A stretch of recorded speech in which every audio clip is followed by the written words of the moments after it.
बस बस भैया, यहीं रोक दीजिए। रीना के कहने पर ड्राइवर ने ऑटो रोक दी। ऑटो से उतरकर बैग कंधे पर लटकाए लंबे लंबे डग भरती हुई वह गेट खोलकर दरवाजे के सामने जा खड़ी हुई। कुछ दिन पापा के साथ बिता लूं, फिर सब दुख दर्द भूल जाने की नई सी उमंग लेकर ही वापस लौटूंगी। सोचते हुए रीना ने एक नकली मुस्कान चेहरे पर चिपका बेल बजा दी। अरे वाह रीना, आओ आओ। अचानक बेटी को आया देख आलोक जी का चेहरा खिल उठा। पापा, कैसा लगा मेरा सरप्राइज? आलोक जी से मिलते ही रीना की मुस्कान खनकती हंसी में बदल गई।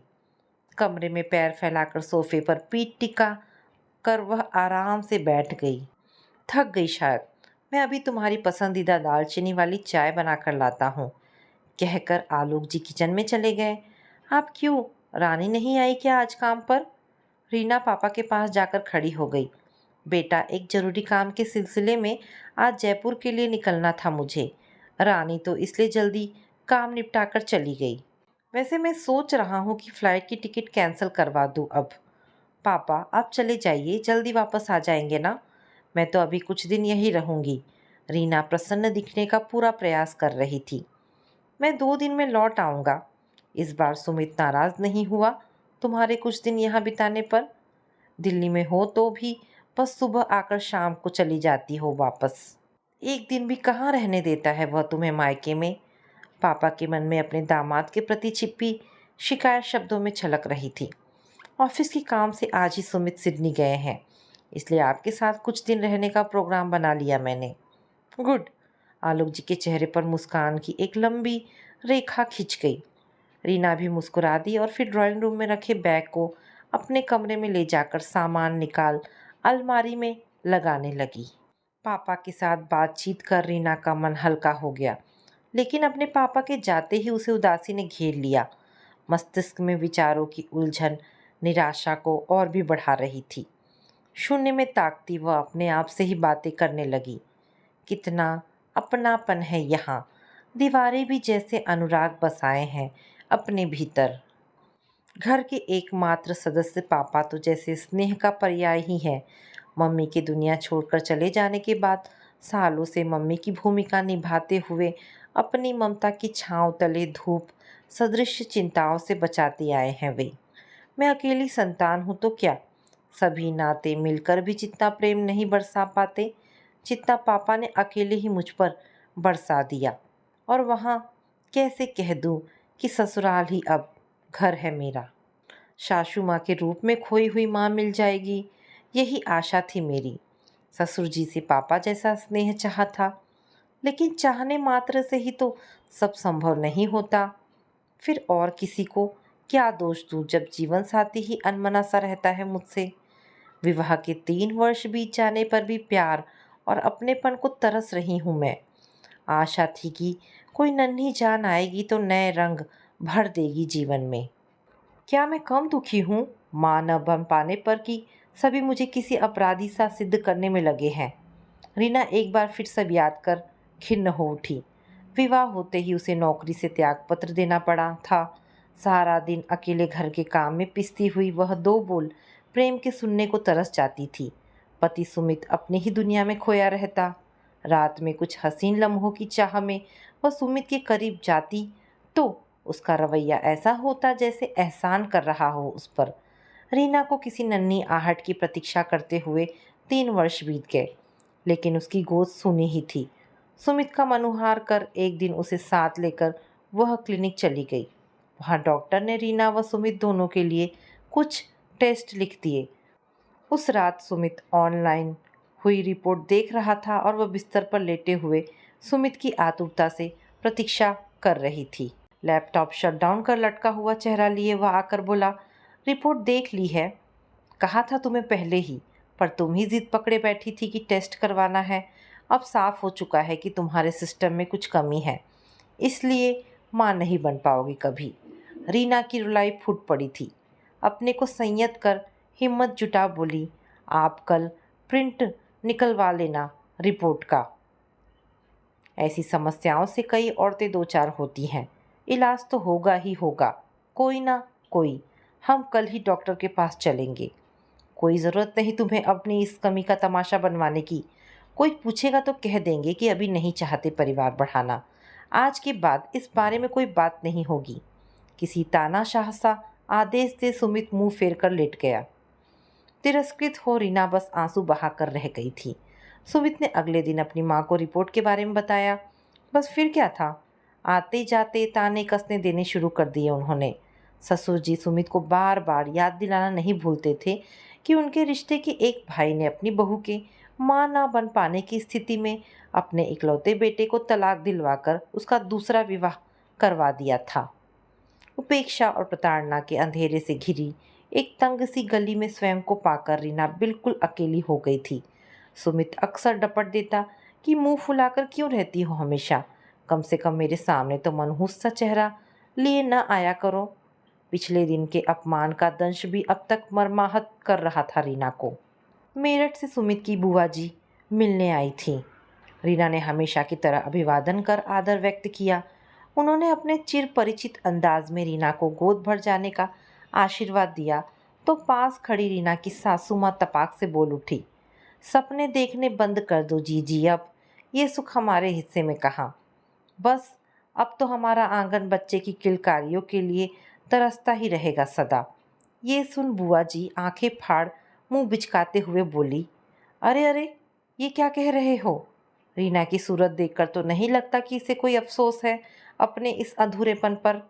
औरत का सारा बनाव श्रृंगार बेकार है अगर एक संतान भी ना दे सके परिवार को। क्या करे अब, यह बांझ लिखी थी लड़के की हिस्से में। जी जलता रहेगा अब तो सदा यूं ही हमारा। जहर बुझे तीर से शब्दों का वार असहनीय हो गया और रीना चुपचाप वहां से चली गई। अपमान और दुख से विचलित हो रात में उसने सुमित को ये सब बताया तो सुमित उल्टा उस पर बरसने लगा। किस किस का मुंह बंद करोगी, कुछ गलत तो नहीं कहा माँ या बुआ जी ने। जानती हो ना कि कल 8 बजे की फ्लाइट से मुझे सिडनी जाना है। सोचा था जाने से पहले तुम्हें खुश कर दूंगा, लेकिन सारा मूड ऑफ कर दिया तुमने। लाइट बंद कर सो जाओ अब। मैं कल पापा के पास जाना चाहती हूँ, उनकी तबीयत ठीक नहीं है। आज ही फ़ोन पर बताया था उन्होंने। पहली बार रीना ने सुमी से झूठ बोला था। पापा के फ़ोन का बहाना बनाकर आज वह मायके आ गई थी। बचपन में जब कोई बात उसे विचलित करती थी तो पापा की थपकी देकर सुलाते ही सारा तनाव छूमंतर हो जाता था। उसी थपकी की चाह में वे कुछ दिन पापा के साथ बिताने आई थी। एयरपोर्ट पहुंच आलोक जी ने मैसेज भेजा तो टोन सुन रीना के सोच पर विराम लग गया। मैसेज पढ़ने के बाद किचन में जाकर वह अपने लिए मैगी बना लाई और वापस कमरे में आ टीवी ऑन कर बैठ गई। किसी फिल्म में विवाह का दृश्य चल रहा था। रीना के साथ फेरों से पहले भी सुखमय भविष्य और मन को बांधने के प्रतीक के रूप में गठबंधन की रस्म अदा की गई थी। लेकिन हुआ क्या, सुमित के कंधे पर लटके दुपट्टे में बंधा गोल सिक्का कैसे तिरस्कार की टेढ़ी मेढ़ी आकृति में बदल गया, वो जान ही नहीं सकी। वह तो कटीली झाड़ियां ही चुभा रही है। हल्दी का सुनहरा रंग जीवन में चढ़ने की आशा पूरी होती उससे पहले ही विवाद ने अपने रंग बिखेर दिए थे उस पर। फूल सा उसका चेहरा जैसे खिलने से पहले ही मुरझाया सा लगने लगा था। अक्षत चावल के धवल दाने पति के अटूट प्रेम और सुख शांति देने के स्थान पर एक बोझ सा औपचारिक रिश्ता ही तो दे पाए थे उसे। मानसिक शांति तो अब एक सपना सी लगने लगी है। गठबंधन ने दोनों के मन को तो नहीं बांधा, हाँ रीना के पाँव में जंजीर जरूर बंध गई थी, जिसे ना तो वो तोड़ पा रही थी और ना ही अपने अस्तित्व को यूं कैद में देख पा रही थी। डोरबेल बजने से रीना सोच के दलदल से बाहर आ गई। दरवाज़ा खोला तो सामने विजय को देख मुरझाया मन खिल सा गया। विजय उसके पड़ोस में ही रहता था। दोनों की दोस्ती पुरानी थी। वे एक ही स्कूल में पढ़े थे। बाद में उच्च शिक्षा के लिए विजय बेंगलुरु चला गया था। एमबीए करने के बाद नोएडा स्थित एक विदेशी कंपनी में बतौर मैनेजर वह कार्य कर रहा था। विजय का एक पैर पोलियो के कारण बेहद कमज़ोर था। उस पैर में वह कैलिपर पहन कर रखता था, तभी उसका चलना फिरना संभव हो पाता था। विजय के मन में रीना के लिए विशेष स्थान था, लेकिन इसका कारण रीना का अप्रतिम सौंदर्य या उसका पढ़ाई में अव्वल होना नहीं था। इसका कारण तो रीना का विजय के प्रति सम्मान और स्नेही व्यवहार था, जो सहानुभूति से नहीं मित्रता की सुगंध से सुवासित था। विवाह के बाद रीना का मायके में आना कम होने लगा तो विजय से मिलना जुलना बंद सा हो गया। लेकिन रीना की मित्रता जैसे ऊर्जा बनी, हमेशा विजय का हाथ पकड़े साथ साथ चला करती थी। विजय आया तो रीना पहले के रंग में रंग गई। बातों का सिलसिला थमने का नाम ही नहीं ले रहा था। पुराने दोस्त, स्कूल व कॉलेज के टीचर्स और मौसम का मिजाज सब कुछ समा गया था उनकी बातचीत के मध्य। रीना अपना दर्द मन में ही रख विजय का दिल नहीं दुखाना चाहती थी, लेकिन वो भूल गई थी कि विजय जैसा दोस्त उसकी मुस्कान देखकर ही अनुमान लगा लेगा कि वह दिल से निकली खुशनुमा मुस्कुराहट है या हंसी का जामा पहने हुए गहन पीड़ा। कुछ देर की बातचीत के बाद विजय अचानक पूछ बैठा, रीना, हम क्या अपने पुराने दिनों को ही याद करते रहेंगे या अपनी नई जिंदगी के किस्से भी शेयर करेंगे? तो वह बोली, मेरी जिंदगी तो वही किसी भी शादीशुदा स्त्री की जिंदगी जैसी है। सास ससुर पति जिम्मेदारियां, बस और क्या। तुम्हें कुछ बताओ ना। कहकर उसने पलकें झुका ली। एक खूबसूरत जिंदा दिल औरत पति से दूर बैठी हो और एक बात भी उसके बारे में ना करे, अजीब लग रहा है मुझे। मैं गलत नहीं हूं तो तुम बहुत कुछ दबाए बैठी हो अपने अंदर रीना। मन की गिरह खोल दो प्लीज। विजय की स्नेह भरी गुहार रीना के दिल से आंखों तक पहुंच आंसू बनकर झरझर बहने लगी। अपनी सभी आहत अनुभूतियों को उसने एक एक कर विजय के समक्ष खोलकर रख दिया। विजय की सहानुभूति घाव पर मरहम का काम कर रही थी। रीना की आप बीती सुन कुछ सोचता हुआ सा विजय बोला, रीना, क्या तुम्हें पूरा विश्वास है कि सुमित ने तुम दोनों की रिपोर्ट्स को लेकर सच बोला है तुमसे? मतलब? सुमित ने ऑनलाइन देखी थी रिपोर्ट्स, अपनी मर्जी से थोड़े ही कहा था, लेकिन तुमने तो नहीं देखी, फिर प्रिंट्स भी नहीं निकलवाए थे उसने। कहीं ऐसा तो नहीं कि तुम नहीं, वह? विजय की बात बीच में ही काटकर रीना बोल उठी, विश्वास तो नहीं हो रहा कि सुमित इतना बड़ा झूठ बोल सकता है। वो गुस्सैल जरूर है, लेकिन धोखेबाज भी। बेचैन हो वह सोच में डूब गई। उसे चिंतित देख विजय ने उसका ध्यान दूसरी ओर लगाने के उद्देश्य से चुटकुले सुनाने शुरू कर दिए। एक बार फिर हंसी मजाक का दौर चल पड़ा। इसी बीच आलोक जी का जयपुर पहुंचकर फोन आ गया। विजय वहां आया हुआ है ये जानकर रीना के लिए चिंतित आलोक जी को राहत सी मिली। विजय से उन्होंने रात में रीना के पास ही रुकने का अनुरोध कर दिया। रात के 1 बजे दोनों की उनिंदी आंखों ने बातचीत की गति पर थोड़ा विराम लगा ही दिया। सोने से पहले विजय हौले से मुस्कुराकर बोला, रीना, एक बात कहना चाहता हूँ। हम कितने वक्त बाद मिले हैं, इसके बाद ना जाने कब मिल पाए। तुम्हें कोई तकलीफ ना हो तो एक एक कॉफ़ी हो जाए? हाँ, लेकिन कॉफ़ी मैं बनाऊंगा। तुम रुको ना यहीं। मैं बस यूँ गया और यूँ आया। रीना दोस्त के आग्रह को टाल नहीं सकी। अपने पिता के कमरे में जाकर रीना विजय के सोने का प्रबंध करने लगी। विजय कॉफ़ी लेकर आया तो पहला घूंट भरते ही वह बोली, कमाल की कॉफ़ी बनाते हो विजय। तुम्हारी होने वाली वाइफ से रश्क सा हो रहा है मुझे। कहते हुए रीना खिलखिलाकर हंस पड़ी। फिर वहीं बेड पर पैर फैलाकर चैन से बैठ कॉफ़ी का आनंद लेने लगी। विजय ने उसे अपने मोबाइल में उन लड़कियों की फ़ोटो दिखाए जहां उसके रिश्ते की बात चल रही थी। रीना ने उसकी पसंद की लड़की चुनने को कहकर वह वॉशरूम चला गया। थकी हुई रीना वहीं बेड पर लेटी तो पता ही नहीं चला कि कब आंख लग गई। सुबह अलार्म बजने पर ही रीना की नींद खुली। हड़बड़ाकर बिस्तर से उठ वह कमरे से बाहर निकली। विजय बालकनी में खड़ा गुलाबी आसमान पर बिखरी छटा निहार रहा था। इससे पहले कि वह रात के विषय में कोई सवाल करती, विजय स्वयं ही बोल उठा, रात को जब मैं चेंज कर अंकल के कमरे में वापस आया तो तुम गहरी नींद में थी। तुम्हें उठाना मैंने ठीक नहीं समझा और तुम्हारे कमरे में जाकर सो गया। चाय पीकर विजय वापस चला गया। जब तक आलोक जी लौटे नहीं, विजय प्रतिदिन रीना से मिलने आता रहा। पापा लौटे तो रीना जैसे नन्ही सी बच्ची बन गई। वो ये देखकर बहुत प्रसन्न थी कि इतने कम समय के लिए जयपुर जाने पर भी पापा ये नहीं भूले थे कि लक की चूड़ियाँ रीना को बहुत पसंद है। रंग बिरंगी चूड़ियों और कंगनों के साथ ही पापा हरी और लाल रंग में रंगा गोटापत्ती के काम वाला एक सुंदर लहंगा भी लाए थे। कितना खुश देखना चाहते थे वे रीना को। चाहकर भी रीना आलोक जी को अपना दुख नहीं बता पाई। वो जानती थी कि उसकी माँ न बन पाने पर ससुराल वालों का उसे दोष देना पापा को बहुत कष्ट पहुंचाएगा।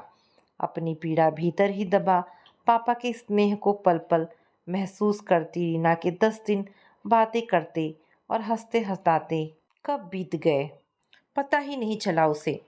वापसी के दिन नाश्ता करने वह टेबल पर बैठी ही थी कि उपकाई आने लगी। उपकाई के साथ ही चक्कर भी आ रहा था। आलोक जी उसे घर के पास ही डॉक्टर सुनीता के क्लिनिक पर ले गए। डॉक्टर सुनीता ने जांच कर दवा के साथ कुछ टेस्ट भी लिख दिए। टेस्ट के लिए सैंपल्स दे रीना घर आकर दवा खा आराम करने लेट गई।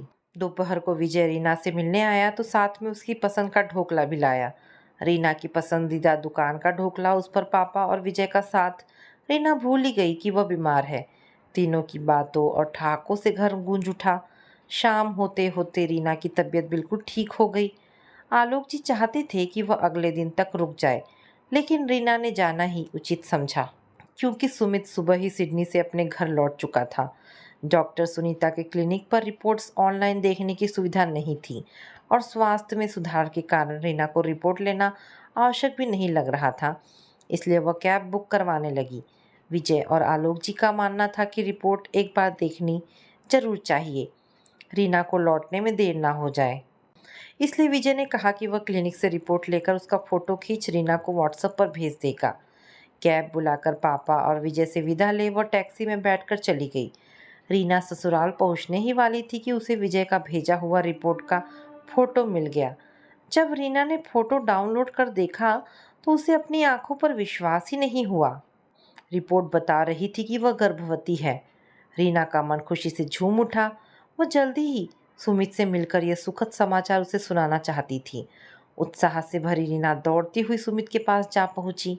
सुमित से आंखें बंद करने को कहकर उसने पर्स से मोबाइल निकाला और रिपोर्ट का फोटो सुमित के सामने कर दिया।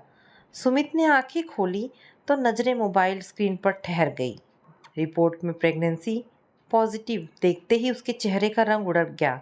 माथे पर त्योरियां चढ़ाते हुए बोला, क्या मजाक है यह? मजाक नहीं, ये सच है सुमित। रीना खुशी से चहक उठी। लेकिन ये कैसे हो सकता है? सुमित आशंका से घिरा था। हो गया बस। कैसे? ये तो मुझे भी नहीं पता।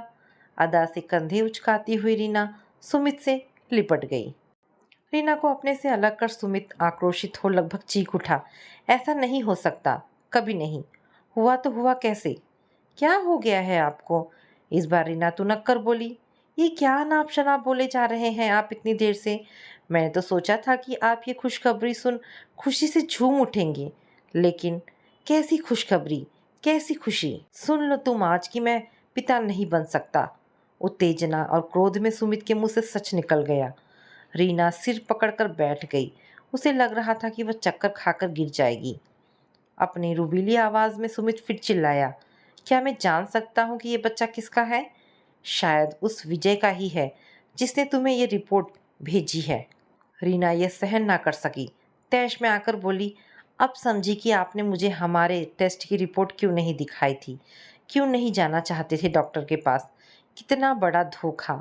बौखलाया सा सुमित कुछ बोलने की स्थिति में नहीं था।